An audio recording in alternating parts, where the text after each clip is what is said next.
ज्योतिष और जीवन में आपका स्वागत है। श्री गुरु चरणों में नमन कर श्री गणेश की वंदना करता हूँ। आज के वीडियो में हम चर्चा करते हैं स्वर्ण आकर्षण भैरव उपासना के बारे में। स्वर्ण सोना, रहीमदास जी कहते हैं कि कनक कनक से सोगुनी मादकता अधिकाय, या खाए बोराए जग वा पाए बोराए। वो कहते हैं कि कनक यानी धतूरा और कनक यानी सोना। सोने में धतूरे से 100 गुना अधिक नशा होता है। धतूरे को तो व्यक्ति खाने से पागल होता है, लेकिन स्वर्ण को तो प्राप्त करने भर से पगला जाता है। स्वर्ण के प्रति ये मोह, ये आकर्षण प्रारंभ से है।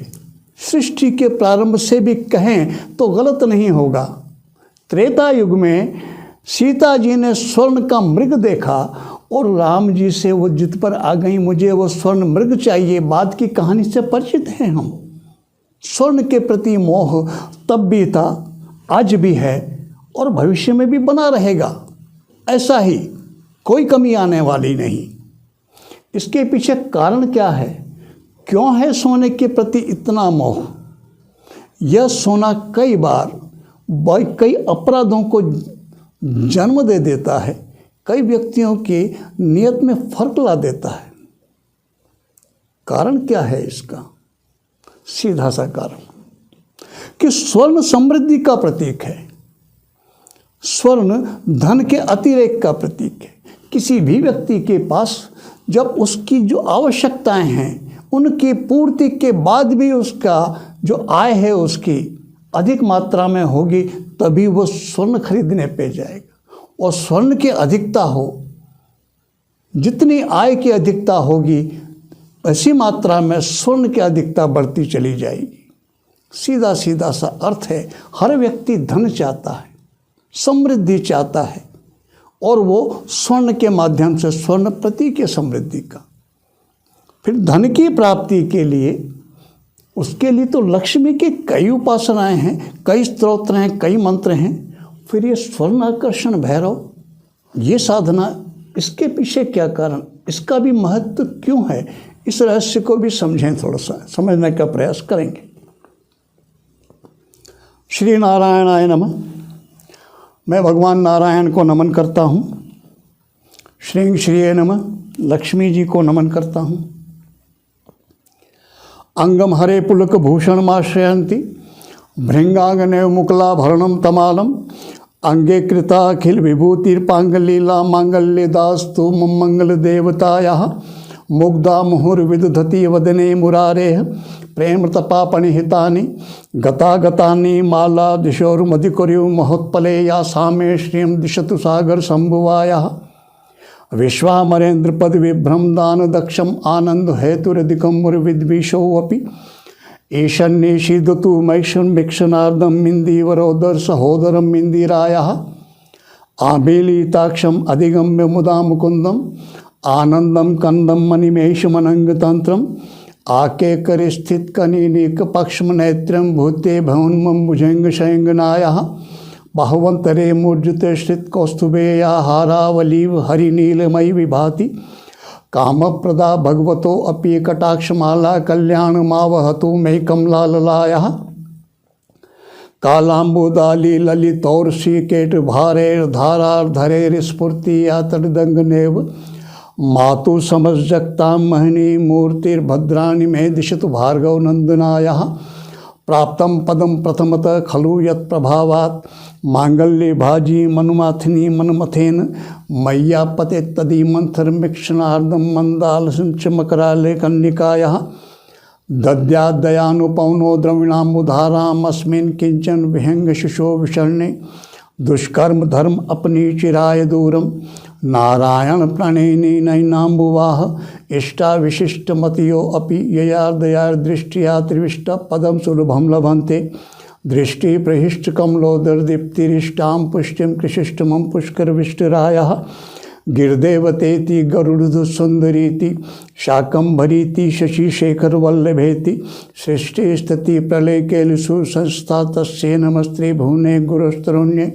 श्रुत्ये नमोस्तु शुभकर्म फल प्रसूत्ये रत्ये नमोस्तु रमणी गुणानुवायै शक्त्ये नमोस्तु शतप्रतिनिकेतनाय पुष्टे नमोस्तु पुरुषोत्तम वल्लभाय नमोस्तु नालिक निभाननाय नमोस्तु दुग्धोदधि जन्मभूमे नमोस्तु सौमाम्रे सोदराय नमोस्तु नारायण वल्लभाय नमोस्तु हेमाम्बुज पीठिकाय नमोस्तु भूमंडल नायिकाय नमोस्तु देवादिदयापराय नमोस्तु शारंगायुध वल्लभाय नमोस्तु देव्ये भृगुनंदनाय नमोस्तु विष्णुरिस्थिताय नमोस्तु लक्ष्मी कमलाललाय नमोस्तु दामोदर वल्लभाय नमोस्तु कांते कमलेक्षणाय नमोस्तु भूत्ये भवन पशुत्ये नमोस्तु देवादिर्भिरिचिताय नमोस्तु नंदात्मज वल्लभाय संपत्कराणि सकलेन्द्री नंदनानि साम्राज्यदान नृतानि सरोरुवाक्षी त्वद्वंदनानि दुरिताहरण द्योत्यानि मामेव मातर्निशम कलयन्ति मान्ये यतकटाक् समुपासना विधि सेवकस्य सकलार्थ संपदः संतनोति वचनांग मानसे स्वां मुरारी रद्रेश्वरीं भजे सरसिजनिलये सरोजहस्ते धवलतमांशु गंधमालि शोभे भगवती हरिवल्लभे मनोज्ञे त्रिभुवन भूतिकरी प्रसीद मह्यम दिग्दस्तभी कनक कुंभ मुखावृषस्वरवाहिनी विमल चारु जल प्लोतांगिम प्रातः नमामि जगतां जननीं मशेष लोकादिनाथ गृहिणीं अमृताब्धि पुत्रीं कमले कमलाक्षवल्लभे त्वं करुणापौरतरंगी तेरपांगे अवलोकय माम किंचनानां प्रथमं पात्रं कृतमं दयाया स्तवन्ति स्तुतिभिर्मुभिर्वहं त्रयीमयीं त्रिभुवनमातरं रमाम गुणाधिका गुरुतर भाग्य भागिनो भवन्ति ते भविबुद्भाविताशया स्वर्णधारा स्तोत्रम यच्छंकराचार्य निर्मितं त्रिसंध्यम्य पठे नित्यम स कुबेर समो भवेत्। आप सोच रहे होंगे शायद कि ये बात स्वर्णाकर्षण भैरव उपासना की हो रही है और ये कनकधारा स्तोत्र क्यों सुनाया। इन्होंने तो कनकधारा का पाठ करना शुरू कर दिया। ये मैंने अकारण नहीं सुनाया, इसके पीछे कारण है, वो अभी स्पष्ट करते हैं उसको, उसका भी रहस्य को समझेंगे कि हम स्वर्णाकर्षण भैरव की उपासना की बात कर रहे हैं और कनकधारा स्तोत्र क्यों सुनाया मैंने आपको। हम बात करते हैं स्वर्णाकर्षण भैरव की। भैरव का ऐसा स्वरूप जो हमें स्वर्णमय यानी समृद्ध बनाने में सहायक होता है। समृद्ध कब बनेंगे? आय हमारी कितनी ही हो, उस आय का हमारे पास स्थिर होना आवश्यक है। यदि आय होगी और स्थिर नहीं रहेगी तो हमारा जीवन समृद्ध नहीं हो पाएगा, संपन्न नहीं हो पाएगा। तो स्वर्णाकर्षण भैरव की उपासना में सबसे पहले हम उनका ध्यान करते हैं। हम जब अध्ययन करने जाएं स्वर्णाकर्षण उपासना की तो विशिष्ट और बहुत विस्तार से प्रयोग मिलते हैं। हम एक प्रारंभिक स्तर, एक आम व्यक्ति जिसका विशिष्ट कोई साधना क्रम नहीं है और वो भी स्वर्णाकर्षण भैरव की कृपा पाना चाहता है, वो क्या करे। बस इसी स्तर की, इसी प्रारंभिक स्तर की चर्चा मैं करने जा रहा हूँ। आपका कोई विशिष्ट साधना क्रम हो या ना हो, आप इनको आप साधना क्रम में ले लीजिए। निश्चित रूप से आपको भगवान स्वर्णाकर्षण भैरव की कृपा प्राप्त होगी और आपके जीवन में समृद्धि आएगी। तो ध्यान उनका पारिजात त्रुत कांतारे स्थिते माणिक्य मंडपे सिंहासन गतम वंदे भैरवम स्वर्णदायकम। इस श्लोक से हम भगवान स्वर्णाकर्षण भैरव का ध्यान करके उन्हें नमन करें। उसके बाद एक मंत्र ओंग ऐं क्लीं क्लूं ह्रांग ह्रीं रह ह्रांग ह्रीं रंग सह वंग आपत उद्धारणाय अजामल बद्धाय लोकेश्वराय स्वर्णाकर्षण भैरवाय मम दारिद्र्य विद्वेषणाय ओं ह्रीं महाभैरवाय नमः। बीज मंत्रों का उच्चारण एक बार और करता हूँ। ओं ऐं क्लीं क्लूं ह्रांग ह्रीं रंग सह वंग आपत उद्धारणाय अजामल बद्धाय लोकेश्वराय स्वर्णाकर्षण भैरवाय मम दारिद्र्य विद्वेषणाय ओं ह्रीं महाभैरवाय नमः। इस मंत्र की एक माला का हम नियमित जप करें। एक दूसरा मंत्र, ओम ऐं ह्रीं श्रीं आपत उद्धारणाय रांग ह्रीं रूं अजामिल बद्धाय लोकेश्वराय स्वर्णाकर्षण भैरवाय मम दारिद्र्य विद्वेषणाय महाभैरवाय नमः। श्रीं ह्रीं ऐं ओं नमः। इस मंत्र का भी उसी प्रथम जो श्लोक मैंने आपसे निवेदन किया उससे उनका ध्यान करके इसका भी एक माला जप कर किया जा सकता है। तीसरा मंत्र, यह जो तीसरा मंत्र है यह शाबर मंत्र है, शाबर श्रेणी का मंत्र है और इसके साथ एक यंत्र है जिसे आप अष्टगंध से या फिर अष्टगंध की उपलब्धता न हो तो सामान्य कुमकुम से भी भोजपत्र पर, भोजपत्र की भी उपलब्धता न हो तो एक सामान्य स्वच्छ कागज पर भी बना करके पूजन में उस यंत्र को भी रख लेना चाहिए। और शाबर मंत्रों का जो विधान है, इस मंत्र में शाबर श्रेणी का मंत्र है तो इसको करने से पहले शाबर सुमेरु मंत्र भी करना होगा। और स्वाभाविक सी बात है, हमें किसी भी पर्व विशेष में शाबर सुमेरु मंत्र को पहले सिद्ध कर लेना चाहिए। और यह मंत्र भी उसी तरह से शिवरात्रि में, होली की रात्रि में, दीपावली की रात्रि में, ग्रहण काल में यह शाबर मंत्र बहुत आसानी से, सहजता से सिद्ध होता है। तो किसी भी पर्व विशेष में इसको शाबर मंत्रों को जिस तरह चैतन्य जागृत करते हैं उस तरह से इस मंत्र को चैतन्य करके फिर नियमित जप करें, ये समृद्धि में सहायक होता है। और वो मंत्र है ओं श्रीं ह्रीं क्लीं ओं नमो भगवते स्वर्णाकर्षण भैरवाय भक्ता अभीष्ट पूर्णाय एह्ये ही करुणानिधे मह्यम हिरण्यम दापय दापय शीघ्रम दापय दापय श्रीं ह्रीं क्लीं स्वाहा। स्वर्णाकर्षण भैरव के मंत्र हों, लक्ष्मी के मंत्र हों, इन मंत्रों को यदि कमलगट्टे की माला पर जप करते हैं तो विशिष्ट फलदायी होते हैं। इसलिए यदि हम कमलगट्टे की माला का प्रयोग करें तो विशेष लाभकारी रहेगी। कमलगट्टे की माला का अभाव किसी कारण से नहीं मिल पा रही है, उस स्थिति में रुद्राक्ष की माला पर भी इनका जप किया जा सकता है। अब बात करते हैं, मैंने पहले आपसे निवेदन किया, अभी कनकधारा स्तोत्र का पाठ किया। जो मेरे चैनल से जुड़े हैं इससे उन्हें ध्यान होगा, मैंने कई बार बोला है इस बात को, वो ये कि मैं कोई कर्मकांडी पंडित नहीं रहा हूँ जिसका पूजा पाठ का ही कर्म रहा हो, ऐसा नहीं है। मैंने भारत सरकार से, सेंट्रल गवर्नमेंट के विभाग में 37 साल से अधिक नौकरी की है। अब उसके बाद आपने देखा होगा, मैंने अभी आपको 21 श्लोकों का वो कनकधारा स्तोत्र मैंने अभी पाठ करके सुनाया है आपको। तो सहजता प्रश्न पैदा होना चाहिए दिमाग में, ये कंठस्थ कैसे हुआ होगा।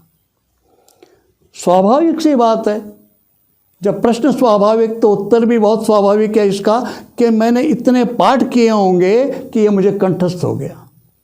इतने पाठ क्यों किए होंगे?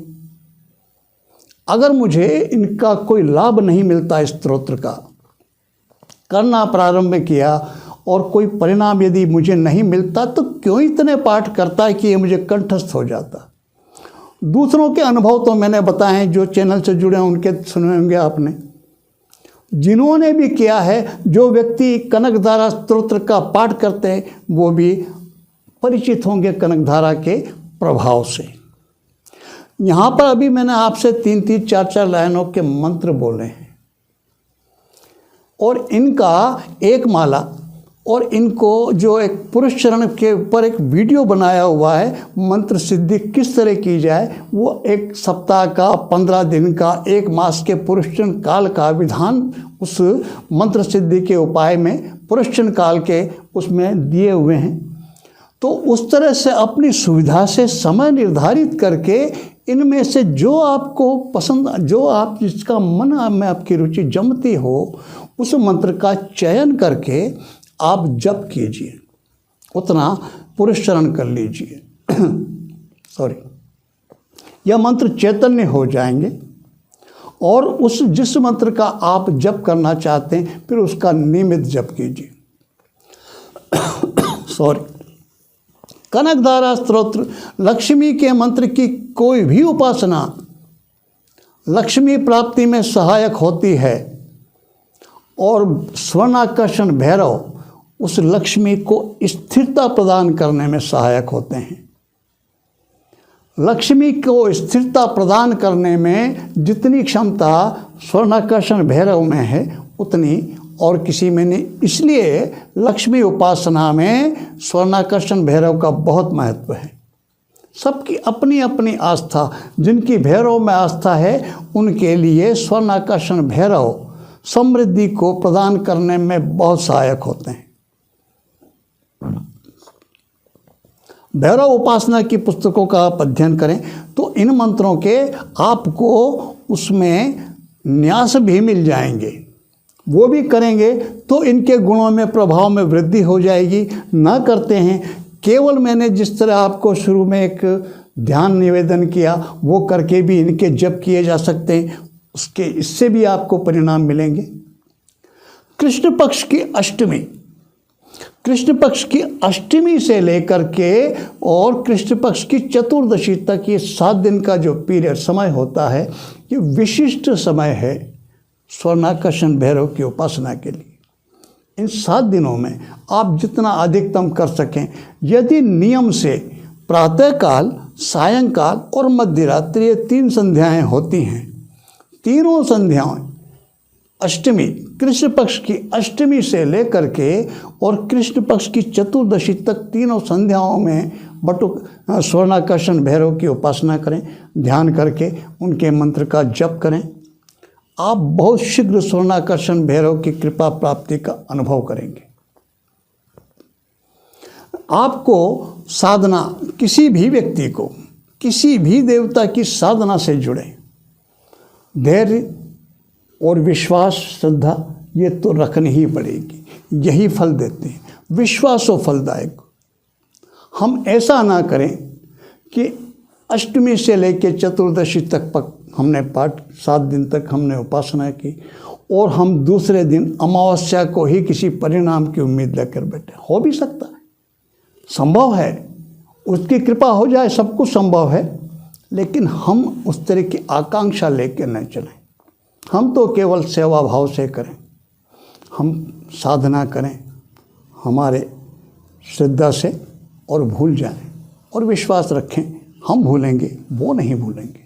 आज नहीं कल, कल नहीं परसों हमें उस साधना का परिणाम अवश्य मिलेगा। तो स्वर्णाकर्षण की भैरव की उपासना के लिए कृष्ण पक्ष की अष्टमी से कृष्ण पक्ष की चतुर्दशी तक 7 दिन तक यदि तीनों संध्याओं को करते हैं विशिष्ट लाभ की प्राप्ति होगी। कनकधारा स्तोत्र के साथ इसका पाठ करने पर विशेषता समृद्धि की प्राप्ति होती, वो भी स्वर्ण से, उसका भी कनक से संबंध है, वो स्वर्ण प्रदाता हैं। लक्ष्मी का कनकधारा स्तोत्र स्वर्ण प्रदान करने में सहायक है और स्वर्णाकर्षण भैरव उसको स्थिरता प्रदान करने में सहायक है। इसलिए कनकधारा स्तोत्र का पाठ करें और साथ में बाद में फिर स्वर्णाकर्षण भैरव स्तोत्र का मंत्र का जप करें। और स्वर्णाकर्षण भैरव स्तोत्र आप स्तोत्र संग्रह ले आएँ, भैरव उपासना की पुस्तकों में आपको आसानी से स्वर्णाकर्षण भैरव स्तोत्र भी मिल जाएगा। यहाँ पर वीडियोज़ में एक छोटा 10-15 मिनट के समय में मंत्रों की जानकारी दी जा सकती है। स्तोत्रों की जानकारी दे रहा हूँ, उन्हें बता पाना संभव नहीं है। इसलिए आप भी थोड़ा प्रयास करें, आप भी थोड़ा सा परिश्रम करें और ढूंढें, बहुत आसानी से मिलेगा। यदि आपको स्वर्णाकर्षण भैरव की कृपा चाहिए तो उनकी सेवा करनी पड़ेगी, उनकी सेवा करें और वो ना मिले, वो कृपा नहीं करें, ऐसा नहीं हो सकता। तो भगवती लक्ष्मी की और स्वर्णाकर्षण भैरव की आप सब पर कृपा प्राप्त, वो आप सब पर कृपा करें। इसी प्रार्थना के साथ मैं आपको नमन करता हूँ। नमस्कार।